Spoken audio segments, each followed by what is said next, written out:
బయట ఎండలు చాలా తీవ్రంగా ఉన్నాయి. ఈ ఎండ వల్ల వచ్చే సమస్యలకి మీ పిల్లలు ఇబ్బంది పడకుండా ఉండాలంటే ఎలాంటి జాగ్రత్తలు తీసుకోవాలి?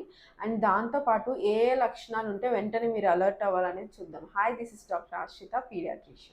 ఫస్ట్ ఎండ వల్ల కొన్ని సమస్యలొచ్చే అవకాశం ఉంటే ఏంటంటే ఫస్ట్ హీట్ ర్యాష్, చెమట ఎక్కువ పట్టడం వల్ల దద్దుర్లు లాగా రావడం, ర్యాష్ లాగా రావడం ఉంటుంది. దాంతో పాటు కొంతమందికి ఎడిమా వాపులు, కాలు వాపులు రావడం ఉంటది.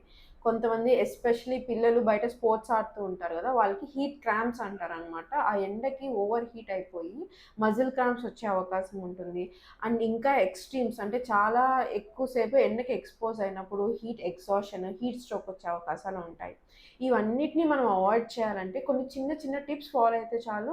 ఇవన్నీ మనం పిల్లల్లో అవాయిడ్ చేసుకునే అవకాశం ఉంటుంది. ఖచ్చితంగా డైలీ 2 టైమ్స్ బాత్ చేపించండి పిల్లలకి. అండ్ రూమ్ టెంపరేచర్ అనేది అరౌండ్ 25 to 28 డిగ్రీ సెల్సియస్ ఉండేటట్టు చూసుకోండి. డ్రెస్ అనేది light colour, light weight cotton dresses వేసేటట్టు చూసుకోండి. పీక్ అవర్స్‌లో పిల్లలు బయటకెళ్ళకుండా చూసుకోండి. ఆ పీక్ అవర్స్ ఏంటంటే 12 నుంచి 4 పీఎం దాకా ఎండ తీవ్రత ఎక్కువ ఉండే అవర్స్‌లో పిల్లల్ని బయటకెళ్ళకుండా చూసుకోండి.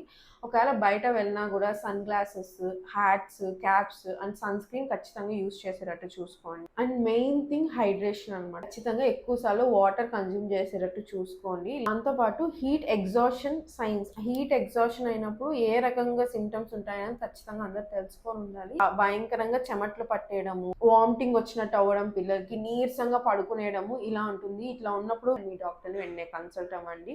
ఇవన్నీ అవాయిడ్ చేయాలంటే మెయిన్ థింగ్ పీక్ అవర్స్‌లో పిల్లల్ని బయటికెళ్ళనీయకుండా చూసుకొని అన్ని చిన్న టిప్స్ ఫాలో అవ్వండి. ఇది ఖచ్చితంగా ఎవ్రీ పేరెంట్ తెలుసుకోవాల్సిన టిప్ అండి ఈ సమ్మర్ టైమ్‌లో. సో ఖచ్చితంగా తెలిసిన పేరెంట్స్ ఉంటే షేర్ చేయండి.